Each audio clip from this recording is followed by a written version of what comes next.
Para simulan ang Session 1 sa module ukol sa Disability, Inclusion, and Disability Inclusion, tingnan po natin ang 7 learning outcomes. 1. Define various concepts related to disability and inclusion. 2. Describe and differentiate various disability approaches. 3. Identify factors that facilitate or hinder inclusion of persons with disabilities. 4. Given a case, identify the facilitators and barriers or challenges encountered by 3 women affected by disability in terms of A. Health, including sexual and reproductive health. B. Education. C. Livelihood.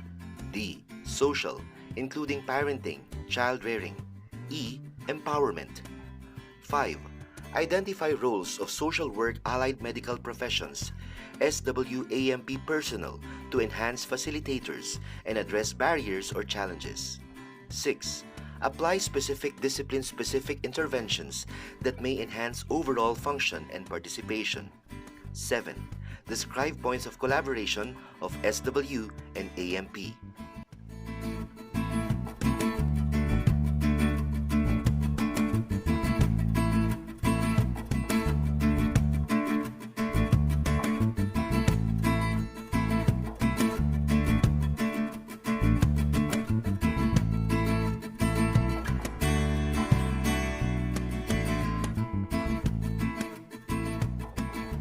Alam niyo po ba na si Stephen Hawking, siguro na encounter niyo na po sa ayong mga science classes, na siya po ay isang taong may kapansanan. At sinasabi po ni Stephen Hawking na it's about time for persons with disabilities to shine. Kailangan po na ngayon pa lang yung barriers to their participation and to unlock their potential should already be available, no? Right now. Kung nakikita niyo po yung mga nasa larawan, pag pinag-iisipan at pinagninilayan natin, sino sa kanila ang may disability? Yung bang taong hindi nakakalakad? Siya ba ang may disability? Yung mga taong tinatawag natin na may Down syndrome o yung mga may health condition, sila po ba ay kaagad may disability? Siguro ang session na ito po ay papaliwanag natin. No? Maaaring sila ay merong mga impairments pero not necessarily may disability. Ano nga ba ang disability? So according to the World Report on Disability, it refers to the negative aspects of the interaction between the individual with the health condition and the environmental and personal factors. So may mga importanteng mga konsepto dito. No? Hindi lamang yung health condition, pero yung negative interaction ng health condition at noong mga factors na nakikita natin sa kapaligiran, no? Mga environmental and yung mga personal na factors. So, ang health condition ay mga diagnosis ng mga doktor ay isa lamang, no, na aspeto or factor. Pero hindi yon yung entirety kung saan madidescribe ang isang taong may kapansanan. According to the World Health Organization, bilang po isang therapist po ako, so tinitingnan po namin yung aspeto ng health, no? Sa World Health Organization, ang advocacy is really to have better health for persons with disability. Yung bilang po ng mga taong may disability ay over 1 billion na. At may mga pangangailangan din sila na kailangan din pong matugunan, no, ng health system. Kaso, sila po ay nakakaranas ng twice na mas mahirap, no, na mga access sa mga health services, 3 times more likely, no, na ma-deny sila ng healthcare kasi maaaring hindi alam ng mga doktor, no? Alam nila yung health condition pero hindi nila alam paano makipag-ugnayan or makipag-interact sa mga may kapansanan. And 4 times more likely in the healthcare system na maging treated badly kasi nga hindi aware or may attitudinal and mga discriminatory issues or may mga attitudes yung iba towards interacting with persons with disability. Isang framework na ginagamit natin ay yung International Classification of Functioning, Disability, and Health. Ito ay yung standard way across ng mga health professions para tingnan ang disability and functioning. Hindi nakasalalay isang aspeto lamang ang health condition at hindi nakasalalay doon kung paano sasabihin na may disability. Pero kung notice nyo or nakikita nyo, yung isang nasa taas na bahagi ay yung health condition. Pero sa baba, meron pang mga environmental factors at personal factors that need to be taken into consideration in order to say that a person has disability. Okay. On your left ay body functions and structures. Yan yung tinatawag na impairment. No? Kapag wala, for example, a part of the body ay wala, so impairment siya. Okay? Pero it doesn't necessarily mean na ang isang tao ay may disability agad. Pero once na tinignan po natin yung gitna at activity at participation at meron kahirapan or hindi masyado silang nagpa-participate in society, doon na po natin masasabi na meron siyang disability. Kasi hindi siya on equal basis with others, na without any form of health condition or impairment. Ito po yung sinasabi natin ngayon na yung interaction ng health condition at yung personal and environmental factors. Kung positive yan, hindi po magre-result in disability. Pero ang sinasabi doon sa World Report on Disability, ang negative interaction nilang dalawa ay magkukos ng disability. So ano-ano po ba yon yung mga negative? Paano siya nagkakaroon ng negative interaction? Kapag, for example, ang isang person na may health condition, for example, polio, affecting yung paglakad niya, ay nasa isang environment na puno ng stairs. No? So, yun ay isang disabling na isang condition because hindi siya makakaakyat sa next floor because of that the presence of the stairs. So, ayun ang nagkukos ng disability. So, one important aspect of the ICF is looking at participation. Yung participation is how much involvement is the person having or being given the opportunity of in being involved in community affairs. No? Kabahagi ba sila, kasama, or tumatanggap lang? So, isa yun sa mga tinitingnan natin as health professionals na hindi lamang tayo nagtatapos sa nagagawa niya na yung mga kailangan niyang gawin sa loob ng bahay, pero paano yung mga meaningful activities, mga roles na kailangan niyang gawin sa labas naman ng bahay or at a societal level. Ang pinaka-importante din tingnan sa participation ay yung decision making. Importante ito kahit sa mga bata. Paano involved ang mga bata na may kapansanan doon sa decision making nila. Kadalasan, pagka kinakausap po ang mga health professionals, may mga kids or mga children involved, ang kinakausap lamang ay mga magulang. Pero hindi po nakakalimutan o nakakaligtaan ang mga bata na tanungin kung ano yung mas gusto nila. Okay. Isang intervention or isang framework pa ng pagtingin sa participation ay dahil community worker or community practice po ako, ito po yung tinatawag na community-based rehabilitation matrix. Dito ay nagsasabi sa atin na maraming mga areas na aside from health ay kailangan natin tugunan through linkages with other groups as well. So, isang aspeto lamang yung health, but there are other aspects such as education, livelihood, social, and empowerment concerns. Ito yung mga important na mga tinitingnan para we don't work in silos, kumbaga na health lang yung tinitingnan natin, pero we need to look into yung participation nila sa society. So, ito yung mga aspeto kung saan yung education, livelihood, social, and empowerment ay nakakabilang doon sa kanilang participation. According to one professor in UPCSWCD, si Paul Muego, empowerment actually is the center of everything. It's not only just part of doon sa framework, last area, but it's the center of all things. So you'll be able to know more about empowerment in the next module, but suffice it to say na yung empowerment ay magkaroon sila ng access to various opportunities at magkaroon ng participation sa kanilang health, education, livelihood, and social aspects.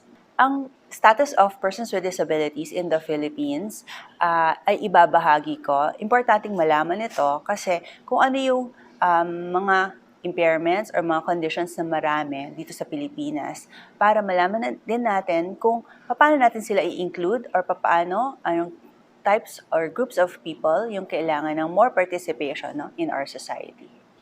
Nagkaroon ng isang census noong 2016, the National Disability Prevalence Survey. Ito ay mula sa isang tool na ICF-based. So, importante na yung ICF ay naiintindihan natin dahil a lot of other tools to measure or determine disability is based on the ICF. So, ito ay ginawa noong 2016 at ito ay nagsasabi kung ano mga impairments, anong klaseng disability at areas na kailangan mabigyan ng intervention para sa mga persons with disability. Based on the survey, yung general prevalence natin is 12%. So, overall, nakakabilang to doon sa 10 to 15% na sinasabi ng World Report on Disability na any given population has this number, 10 to 15% of a given population has disability. So, sa Pilipinas, 12% ang prevalence. So, sa Pilipinas, ang pinakamaraming type of impairment doon sa leftmost, 'di ba? Yung body functions and structures, ang pinakamarami, 41% ay doon sa mobility or sa paglalakad. Problems walking a kilometer. So 41% of the 12% ay may problema sa paglalakad. Sinundan ito ng seeing or visual impairment. Pangatlo ay yung hearing at yung last ay yung pag-alaga sa sarili. Maaaring yung health condition nito ay iba-iba, no? Hindi necessarily pare-pareho. Pwedeng ang health condition nila ay may mental health issues, so hindi nila naaalagaan yung sarili nila, or extreme na mga mobility issues, no? Yung mga may paralysis, kaya then hindi din nila naaalagaan sarili nila. According to that survey, yung prevalence by sex is that 15% ay mas marami ang babae kesa lalaki, which is 9% na may disability. By age group naman, ang pinakamarami ay syempre yung mga matatanda kasi marami 'di ba yung may mobility issues. So mas marami yung nakakatanda na 60 and above.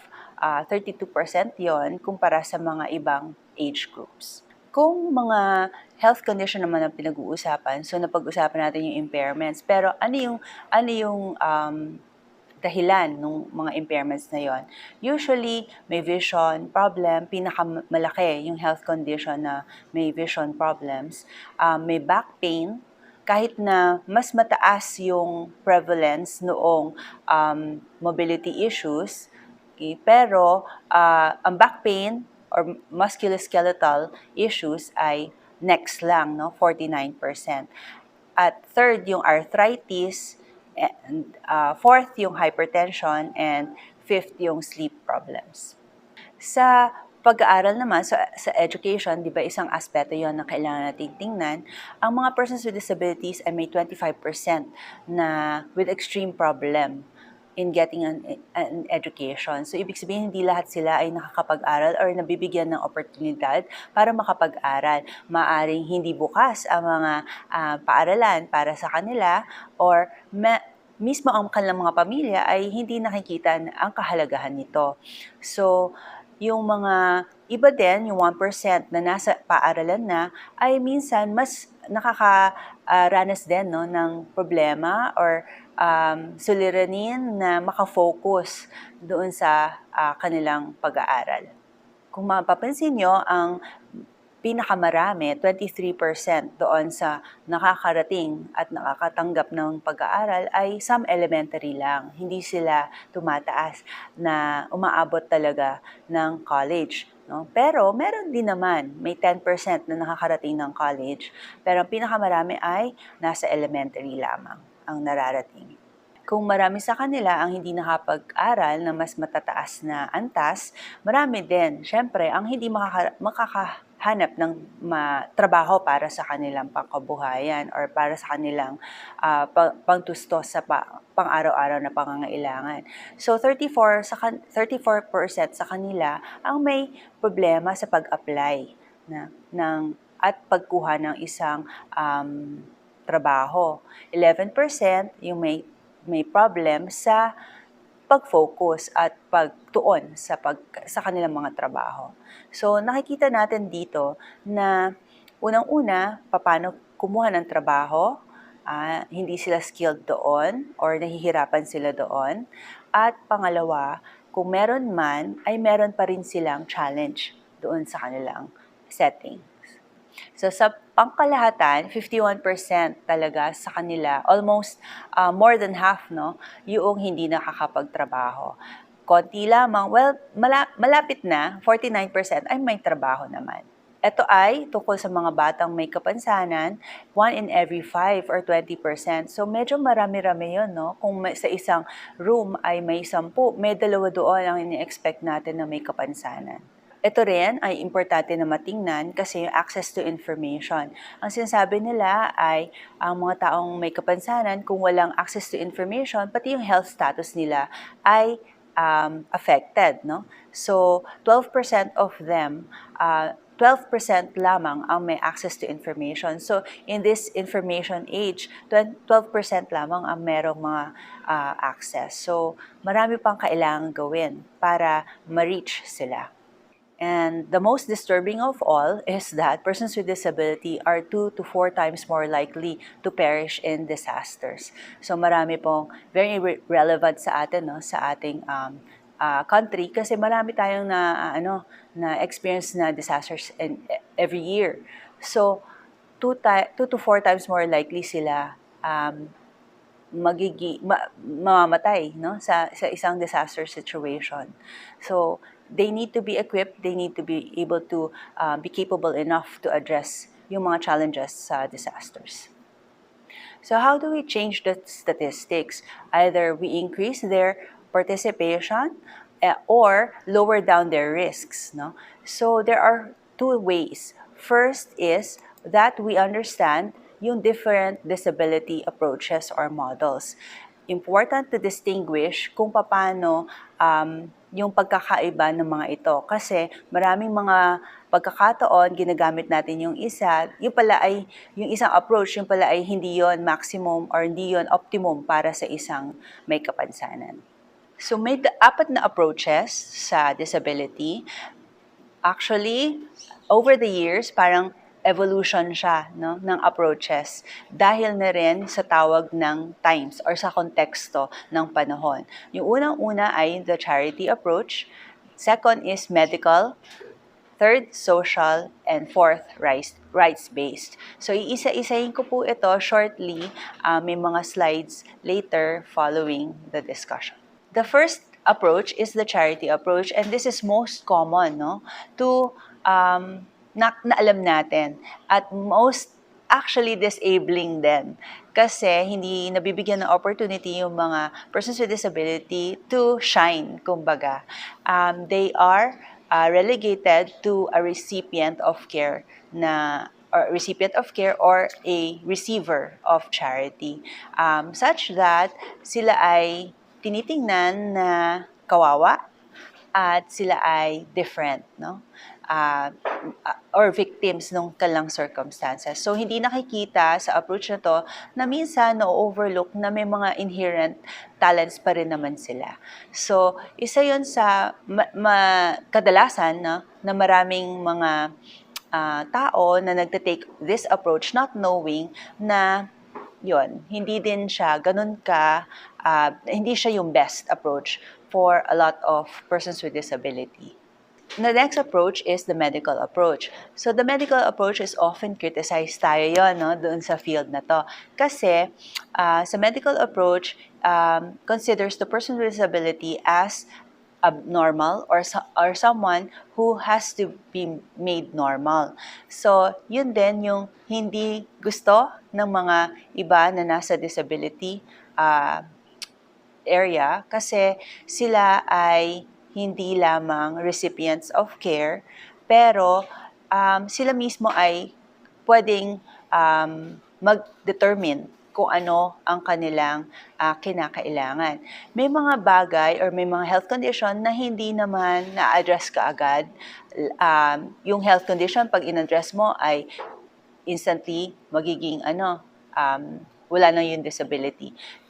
Hindi ganon palagi, no? So, as a result kasi of the medical approach, nagkaroon ng mga iba't ibang grupo or advocates in the disability movement na sila mismo ay kumbaga nag-aklasan at nagsabing hindi nyo kami pwedeng i-change, which leads us to the social model. Mula dun sa medical model, maraming mga persons with disability ang inisip nila na sila ay hindi naman yung condition nila ang nakakapagbigay ng disability. No?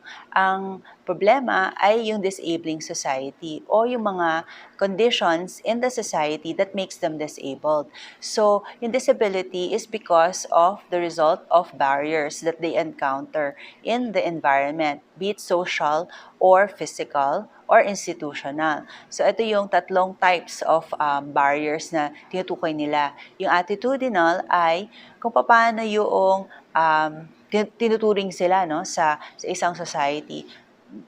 Maybe related to culture or religion.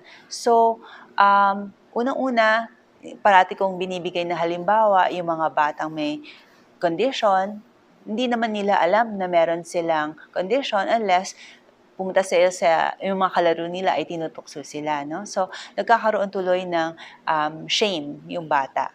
So, attitudinal barrier yon. Yung environmental, yung physical, like yung I mentioned earlier, yung stairs, okay, yung mga inaccessible part of our environment, our communities, no? Places of like schools, places of worship, yan, yung mga hindi nila mapuntahan dahil sa environmental or physical barriers. And third, institutional, mga rules, no? Mga societal rules, mga discrimination, policies against persons with disability having the same type of life as other people without disability. So in the 21st century, nagkaroon naman ng rights-based approach. Kasi na-realize naman ng mga tao na yes, we still need persons in the medical area, in the healthcare field to support, no, to give support to persons with disability. Hindi lamang So ito yung tinatawag na integrated approach. Hindi lamang when you change the physical environment ay okay na, hindi rin magtutulungan lahat para matugunan yung mga pangangailangan ng person with disability. And may choice ang person with disability to whether or not access or avail of the support, no, given and provided by the medical people. So, yun yung rights-based approach. Merong tinatawag na empowerment, very, very important, and accountability of public institutions para masigurado na the same rights afforded to persons without disability ay may ganun din ang mga persons with disability kasi sila, first and foremost, ay persons. Unang-una sa lahat ay sila ay tao rin. So doon po nakalagay yung nakaangkla yung rights-based approach. So yung inclusion doon ay lahat ng possibility ng participation nila sa kanilang society, no, sa kanilang bibilangan nila ay dapat may opportunity sila para doon.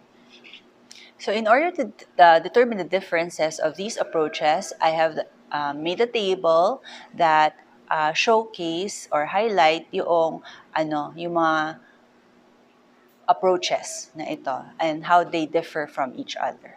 So may mga cases din, tapos paano tina-target ng charity model, ng medical, ng social at rights-based. So that you can determine the differences. Another intervention or another approach after understanding yung approaches to disability is really understanding barriers, no? Because when you target the barriers, you target na what makes persons with disability more included and more able to participate in society. So in understanding barriers, there are major barriers na depicted in this picture. So may major barriers, unang-una sa lahat, walang services no afforded in the community level. Walang rehabilitation services, wala ding equipment. At the same time, may physical barriers no doon sa kung saan man gusto niyang puntahan. At yung third, yung attitudinal nga na sinasabi natin kanina na pinakamahirap sa lahat tugunan kasi kung meron man lahat yung dalawang access, yung rehabilitation, okay naman yung na-address yung physical barriers, pero yung taong nakabantay doon sa institution ay hindi siya pinapapasok, ay wala pa rin, no? So, ito yung institution, yung Society for All or their full participation. Ang hadlang, pinakamalaki, ay yung attitudinal barriers. Because of these barriers, yung result ay poorer health outcomes. So kasi hindi sila nakakalabas, hindi sila receive ng the same services that they need to receive, nagkakaroon ng poorer health outcomes. At di ba mababa nga yung ating prevalence kasi talaga namang lower yung educational achievements nila, hindi sila na-expose, wala silang exposure to other opportunities, pati economic participation. So lahat parang patong-patong na because of these barriers. And because of that, meron parang cyclical effect, no? Those who are poor or who have disability are become poorer. And those who are poor have a tendency to have disability as well, higher rates of poverty and disability occurring alongside. Okay, so nagkakaroon sila ng increased dependence dun sa taong nasa paligid nila at hindi sila talaga nagiging bahagi no, ng society. Pag-iisipin natin, sana ma-unlock, kumbaga, mag-participate sila para makita din yung full potential nila. So when we talk about access, we talk about yung if they don't have access, then they are excluded, diba? So kung may barriers, hindi sila nakakalabas, hindi sila nakaka-access ng services, then they are considered parang excluded. Hindi sila nakaka-avail ng mga same services on equal basis with those without disability. So ano-ano yung mga lack of access nila? Ito ay dahil sa yun nga, physical environment na nakapaligid sa kanila. Yung mga information and communication hindi nakaayon sa needs nila. For example, the blind, no? Yung mga persons na blind, maraming information na nasa internet. Pero hindi nila na-access yon kasi hindi accessible at hindi nare-read ng mga apps nila na para malaman nila kung ano yung mga informations na nandoon. Tapos, syempre, yung mga regulations, tapos systems, mga policies. Hindi lahat ng LGU ay bukas, no? At may programa para sa persons with disability. So, wala din sila access sa iba't ibang na-access ng mga ibang mga nasa community. For example, parati po namin nakikita doon sa communities, no, yung may programa sa health, doon sa nutrition. Pero ang mga batang may kapansanan, hindi masyadong natutugunan kasi nakikita ng mga workers na parang hindi nila alam po paano nila ituturing yung mga children with disability, lalo na yung mga may cerebral palsy. And lastly, again, attitudinal, yung problem. Again, dahil yung sa lack of access or nakaka-contribute sa lack of access. So, most often, doon sa ating mga programa, nakikita natin sa paligid natin, no, may mga nagdo-donate ng wheelchairs, for example, or may mga services in the community, mga health services. Yun ay partial solution. None alone is enough. Sabi nga dito sa drawing na to, no? Na pag binigyan mo sila ng rehabilitation and equipment, pwedeng maging medical or charity approach yun, okay lang naman, no? Pero, pag hindi mo naman in-address yung access niya, nagkaroon ng rampa, hindi pa rin niya matutugunan or hindi pa rin niya mararating yung kailangan niyang marating. At pag in-address mo naman yung access, tapos welcome nga siya doon. Parang partial solutions to, hindi siya fully on na makaka-access siya sa kung saan niya gustong puntahan. Okay? So, ang importante ay magkaroon ng integrated na approach or lahat pag-iisipan sa aspeto na ito ay rights-based on equal access with others, bibigyan ng equipment, i-improve yung access sa physical barriers, at syempre, matutugunan yung attitude ng mga taong nakapaligid sa kanya para ma-access niya at kuha niya yung full participation na ine-expect sa tao as bilang mga tao. So, ang tinatawag natin dito sa approach na to, yung integrated approach, ay the twin track approach. Nakuha ko tong idea na to sa mga CBR proponents, no, or yung community-based rehab advocates. Ang sinasabi nila na, yun nga, yung integrated approach involves yung society, intervention sa society, which means yung attitudinal component noon, ina-address natin, and yung persons with disabilities themselves, no, na sila mismo ay kinakapacitate or na-empower sila doon sa kung ano yung kakayahan nila. Because of the charity approach, di ba? Sometimes nagdudulot 'yon ng low self-esteem. So, kinakailangan mo build up yung personalities nila. So, yung ginagawa natin bilang health workers or social workers, tinutugunan natin yung pangangailangan ng persons with disability to improve their capacities. At the same time, we need to also address the society, no, na nakapalibot sa kanila. So, merong approach na both mainstreaming and addressed. So, in the current terms, ang tinatawag nila dito ngayon ay may disability inclusive approach, no? Doon mainstreaming disability in society, or yung other side is the disability-specific approach din or disability-specific programs na nagtutugon sa mga taong may kapansanan.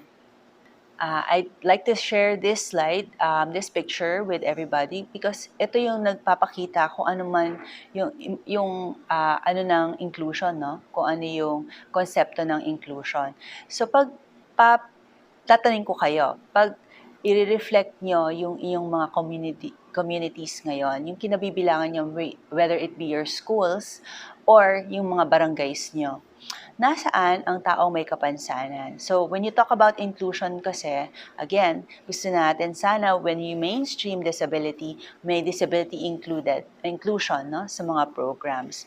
So, when you say exclusion, nasa labas siya talaga, no, ng common, what is already being practiced. Wala siya doon, hindi siya kabilang, hindi sila pinag-iisipan. Okay? Or meron bang programa, pero hindi siya kabahagi ng nakararami. Merong parang separate program for them. Okay? Kasi tinuturing silang iba. Ang example ng segregation ay at times may mga institutionalization, no, ng mga, for example, may mental health condition, naka-institutionalize sila kasi tinuturing silang iba, no, doon sa mga mainstream. Okay? Tapos, yung third type is integration. Integration is being seen now with SPED programs. Mainstream, yes, nasa loob ng elementary schools natin, 'di ba? Nasa loob ng mga schools, may SPED programs. So, that's an example of integrating or integration. Okay? Pero the very ideal that we're hoping for, and hopefully in our lifetimes, makita natin, is yung inclusion. So, disability inclusion, whether it be in the church, whether it be in school, in work, na makita natin na integrated sila or nakapaloob sila at disability or their conditions is considered as part of diversity. Human diversity siya. Hindi siya kinakailangan na i-separate kasi may mga separate approaches for them. So, ito yung pinaka-ideal, no? Yung inclusion na yan. And we're hoping that we have more programs that will go for disability inclusion. So, that concludes yung discussion natin sa session 1. So, we talked about many different aspects of what disability is, the ICF, ano yung factors affecting a disabling condition, the approaches, the different approaches to disability, and what do we do about the barriers, no? So that persons with disability can be able or will be able to participate in society better. We talked about the integrated approach and inclusion, disability inclusion, in this session.